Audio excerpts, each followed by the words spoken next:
Hey, Craig DeLuz here, Firearms Policy Coalition. We are on location at the Gun Rights Policy Conference 2018 in Chicago, Illinois. We're talking with all sorts of people, really cool folks. One of the things I like about the fact that they do this in different places is it gives us an opportunity to meet different folks sometimes it comes closer to them, or sometimes it's just a city that they're interested in coming to. So with us, we have a gentleman who is a firearms trainer and actually gave a really good presentation here today. And so I wanted you folks to get a chance to meet him and hear some of the things, get a little taste of what we got to hear at the AmCon presentation. So with that, we have Mr. Kevin Dixie. Mr. Dixie, how are you doing today? I'm fine, sir. Thank you for having me on. I appreciate it. Oh, we appreciate having you on. So tell the folks a little bit about yourself. Okay. Well, you heard my name. I'm from St. Louis, Missouri. I am from the inner city, if that means anything. I grew up pretty rough. So I say that because a lot of what I preach or talk about is victimhood is not okay. You have to be a victor. So I like to tell people that, no matter where you came from, I'll always tell my personal story, but I like to preach be a victor over victimhood. I don't like people that just submit to life. But from that, I ran through the inner city for a while. I wound up working with the St. Louis City PD for about 10 years, and I worked in our division called the Prisoner Processing Division. Mm-hmm. So I dealt with the criminals. That's what I did. I babysitted grown adults.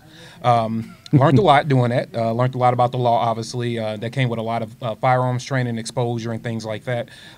So I took advantage of that, stayed there roughly around 10 years, and during that time I started a program called Aiming for the Truth, which I'll talk about a little bit later. I started that. Just kept on. I decided to leave the world of law enforcement and go into corporate America. So I went and got a couple of degrees and decided I wanted to live a quiet life. I didn't want to deal with other people's problems for a living. But I always stayed close to the Second Amendment, and I always stayed close to good people and good citizens. I wanted to keep them trained, wanted to keep them educated, and that's where I'm at now. All right. Well, now you had an interesting presentation that one of the things, I can think one of the themes, it seemed like, at least for AmCon, which is basically it's the Second Amendment media workshop. So these are all people who are active in the media on behalf of the Second Amendment, but are kind of hoping to get our message out there. And you had an interesting message, a good message, and I think a message that needed to be heard.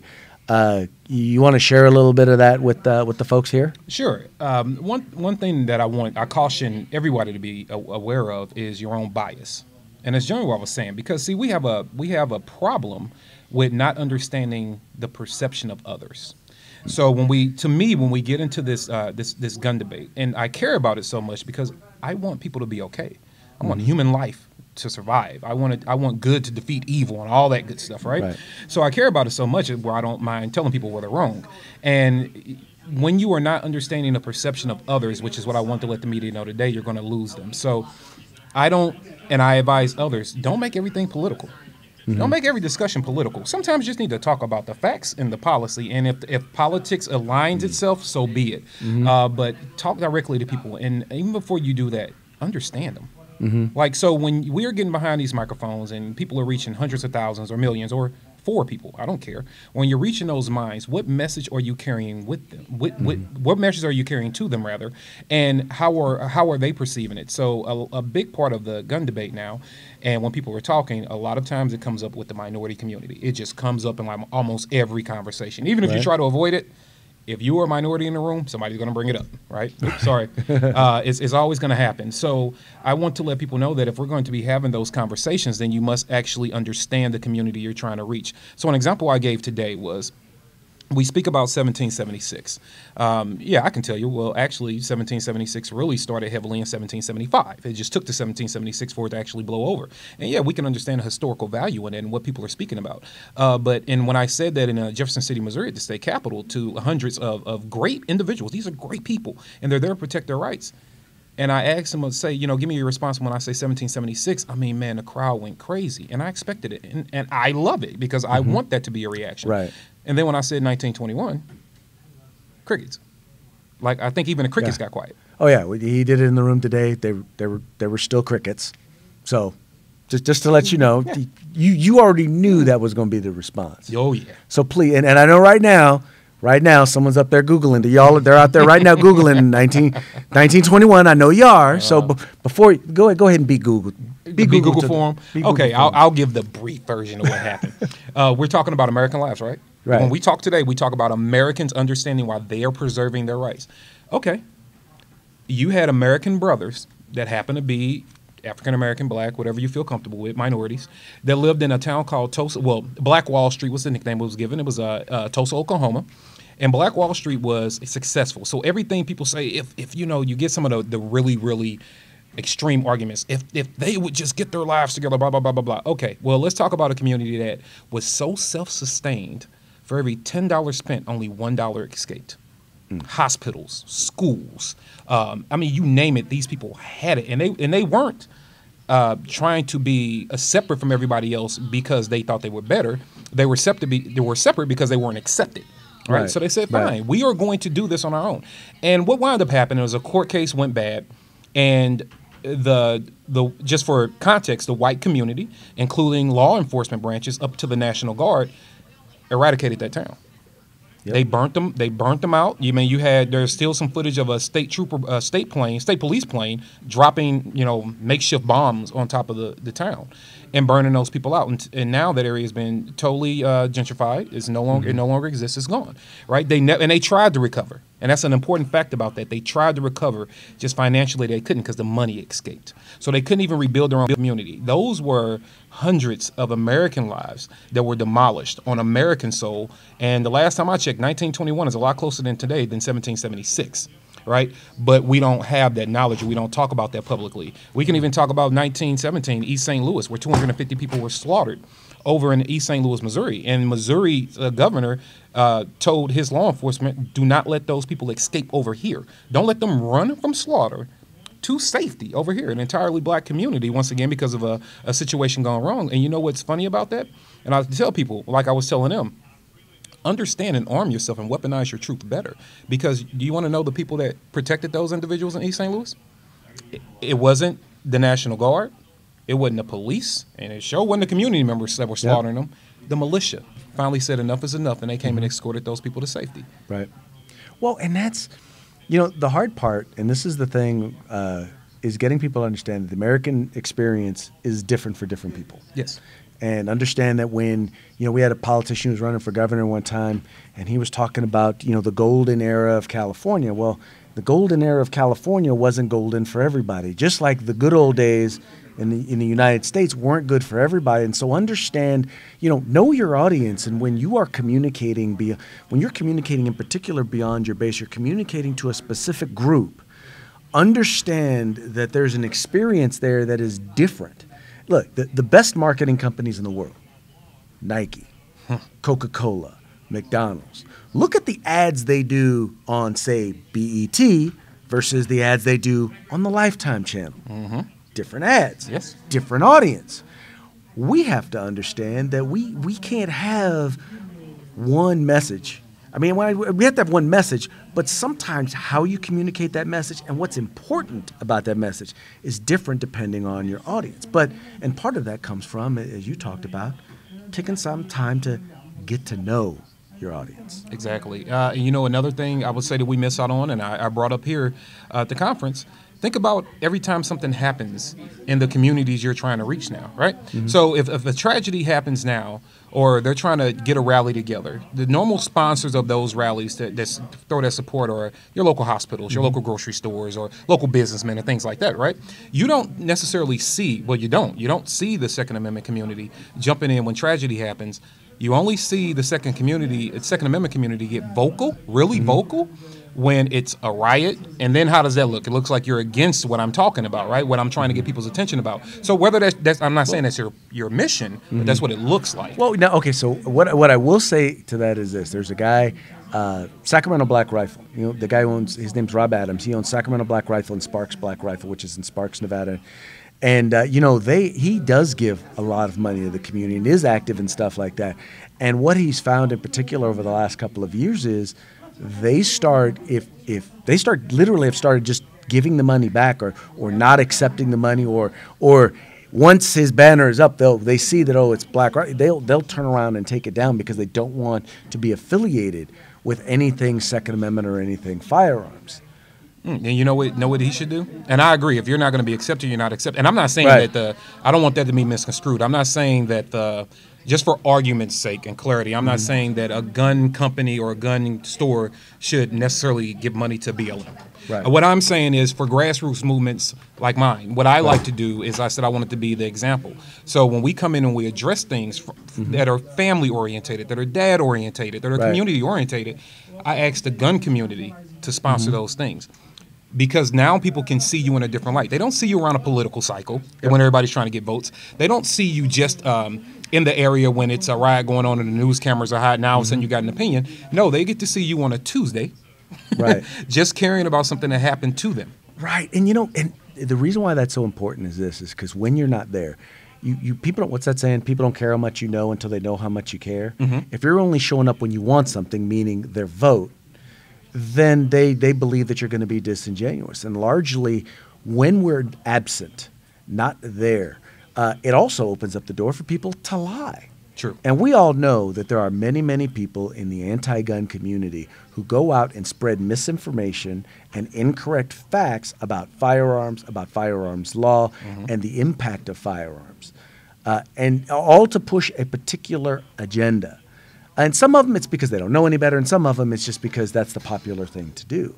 But if we're not there, if we're not present, and have a reputation of caring about the community beyond just, hey, we want to protect our gun rights, well, then we're going to have a problem. It's always better if they know you as Kevin first. Yes. It's always better if they know him as Craig first, or if they know the organization or the individuals first, and then, oh, by the way, you happen to be a strong supporter and advocate for the Second Amendment. And if more people took that approach, and if more people addressed it like that, you would find that people are more receptive to what you're saying. It's hard to attack a guy that just showed up wanting to get to know you. Right. It's really hard. But when he shows up with a banner and yelling, and I tell people all the time, you have to remember, there are a lot of folks. I mean, it'd be you probably won't be amazed because you're very active. But for people that aren't out there a lot or not really engaged, you'll be surprised, and I'm pretty sure you can attest to the amount of men that think that them simply owning a gun is illegal. Because of what they've been fed, because of those that misinformation, right? They assume that I can't own a gun. I can't protect myself, so this is what I'm stuck to. Then what do? They illegally obtain a gun, right? And then when they get caught with it, now you catch some kind of record, and now you can't legally own a gun, right? Yeah, so it's a tragedy. All right. So now you were talking about getting involved in the community, and you hinted to a project that you have that you're involved in that you've organized. I want you to tell our viewers a little bit about it. Okay, so the program is called Aiming for the Truth, and what Aiming for the Truth does is this. Aiming for the Truth wants to get to the root issues of what is causing people to be violent. Wait, stop that real quick. Say that one. I want you to say that one more time. We're getting to the root issues of what's causing people to be violent. It is definitely not a tool. If you put a crazed or unbalanced mind behind anything or with anything that can cause harm, they're going to use it. A hot cup of coffee will do it, right? So we want to get to the root issues of what's causing people to be violent. So when I look at that, there are a few things that I know, that I feel in my heart, and statistically you can prove in everything else, that are problems. One, mental illness or mental conditioning. Some of that mental illness isn't what we would categorize as depression or anxiety. Some of that is simple anger. I didn't have a dad around. My environment was crazy. The only way I had to adapt to it was to absorb the anger, because if I didn't, I'd be eaten alive, right? So a lot of it is just dealing with the mind and conditioning the mind. How do we help condition that? Once we move past that, let's talk about the family structure. Let's get people back involved with their families, and what does that look like? So I ran a program through the NFL called All Pro Dad. I did it for a couple of years, sponsored by Tony Dungy. And in that program, in a matter of 2 years, we were able to put 60 to 70 dads back in the lives of their kids, right? And then you can see that they have something to do. Life has a mission and a purpose again, right? And it's better for the kids. So we're not solving one guy's life, we're solving generations at one time, right? After we help with the family, let's talk about employment and employment skills, right? You'd be surprised how many guys 30, 35, 40 years old don't know how to tie a tie, right? Well, let's give you that skill set. You're going to need that for this job interview. We're going to try to help you get these resumes for. After that, let's talk about your child's education, or how you can get better education in your communities. And then let's open it up to different things there are to do. Like if you take a kid that's never seen anything but a concrete jungle, and then all of a sudden he learns about something as simple as the Boy Scouts. Oh, there are things called lakes, rivers. I can go fishing? Like, what is this stuff? And their eyes light up. So let's introduce you to those conduits in a positive way. So now we can educate the mind, condition the family, and do all those things, get you employment, and then hold you accountable, right? With that equity. Once we can actually help people and help them condition their minds right and get their lives right, now they have equity. They have value. You have value in your life. I have value in my life. Now they have value in their lives. And then, and only then, do we talk about the insurance program to that equity. How do you protect that equity?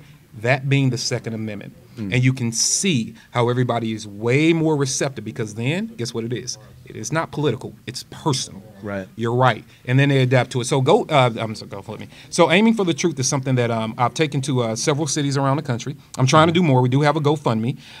And that's why I want, and we have certain companies to jump in and help out. So you got Enforce, you got Proper. We recently had Duracoat jump in. And so we have other organizations that realize that, yes, we do need to be present and we do need to be involved in these things, because these communities, people are smart, man. They're really intelligent. And if they only see you when you want to take something from them, they're going to be hip to that. And if we are no better as far as pro-gun people versus people that want to strip us of those rights, are we really any better if we're not trying to invest in making lives better? Right. No, you know what, you just hit the nail on the head. And it's, when you say, and I think we all believe, it's not about guns. Guns are a tool. Yes. Right? It's about people. People are the ones who commit violence. Yes. And so let's deal with the root cause. Let's address the people. These are the sorts of programs like yours, that I think we ought to be getting engaged and involved in, not because we have a responsibility as gun owners and people who believe in the Second Amendment. We have a responsibility because we are Americans, because we are people who care about our fellow neighbors, and we care about the young men and the young women who are growing up, who are hurting in a lot of these cases. These are things and programs that I believe that in the end will address the core of an issue that does have a later impact on quote unquote violence that is utilized where a firearm is utilized. Correct. I don't, like I said, I always say this, and whenever I deal with, and I do a lot of advocacy on behalf of the Second Amendment, I don't believe that I have a responsibility to answer every time someone says, well, what's your solution? I'm here to fight for the right, not to necessarily come up with the solution. If you want to talk about solutions, let's take my rights off the table, and now let's talk about solutions. I agree. What I mean, take it off there. I mean, let's not debate, okay, my solution or you take my rights. First, we're gonna take you taking my rights. That's off the table. Now let's talk about the solution. And this is something that I believe is a fundamental solution, dealing with people. And I can't say it enough. I believe that the fundamental issue in this country is the breakdown of the traditional American family. Yes. And the devaluation of it. I get it. You know what? There's all different types of families, and not everybody can have a mom and a dad, 2.5 kids and a dog. Not everybody's going to have that. But I believe that when we can hold that up as, okay, this is the best case scenario, this is the favorable option, then from there we can say, okay, I believe the best single moms are the ones that I've seen who recognize, okay, my children need the influence of a male role model. And so they make it a point. They realize they're not going to be that, so they make it a point to make sure that that role is filled in some way or another, to the degree that it can be filled. But when you raise like, well, I don't need a man to raise a child, or I don't need no woman to raise a child, it's almost like you are taking away something that is vital to a part of their development. And that's not to say that everyone who grows up in a single-parent household is not, going to wind up in trouble. Right. But it's got to be, but it's a contributing factor. I totally agree. And look, I grew up. If you name a slum that was mine, like when I grew up with a single mom. My mom was 14 when I was born. All right. Me and my mom was so young we were both put into foster care. Wow. Okay, so. I'll be very candid. When people want to talk about, it doesn't really take, I won't get into the story deeply. I talk about it at the events, but one of my things was being raped as a young kid, right, in foster care, by a man. And one thing I used to cry out for all the time was my dad, and I didn't know him because he was never around, but instinctively I knew he was my protector. So I used to cry out for dad all the time. And then when mom got the best home she can get for us, happened to be in inner city, right? But she actually bought us a house. So we were achieving things, Right. just is where she could afford it. And it was horrible. So not only is that how I started being thrown in foster care and raped and all that, when I came out my front door, like, most people, even if you live in the hood, so to speak, but most people, when you come out and you look at your intersection, you probably see it as some kind of commercial business. Like a store, convenience store, something like that, gas station. When I looked down the street from my house, 4 houses down, was a tombstone retailer. That's what I saw every single day. So we used to know that our friends would be murdered. We could sit on my front porch, look down the street. We would take bets which tombstone their parents were going to pick out because we can see them. And then across the street was the city's largest cemetery. I lived in the city's worst area. The tombstones were bought down the street from my house, and I watched my friends get buried across the street. That does a lot to a mind. And one thing that I always wanted, because I didn't have a dad to help me navigate that situation. And I love my mom, and my mom did an awesome job. I still talk to her every day on the phone. If I don't, it's a problem. But I'm a father. I'm married. I got 2 wonderful kids. I got a wonderful wife, and I'm here to tell you, as great as my mom did, she would have did a lot better had she have had a dad. And now that I look at my kids are great children, and they need that balance. They look to mom for some things, and they run to dad for others. They need the balance. And you're right. It's not saying that the other families are bad or single parenthood is something that you ought to be ashamed of. But when you look at the traditional balance of what the two can give, it is irreplaceable. Oh yeah. Even across the board, and I always say this, first of all, two heads are better than one. 2 different perspectives are better than one. 2 incomes oftentimes are better than one. Yeah. I mean, from A to Z, it just makes more sense. But I realize we're getting a little off topic, but that goes back to, once again, the issue is a people issue. And if we start dealing with the people and the challenges and the things that are leading to them committing violence, that's how you reduce violence. Now, before we go, I want to give you an opportunity to let folks know, how can they follow your work? How can they get involved with your work? How can they support your work?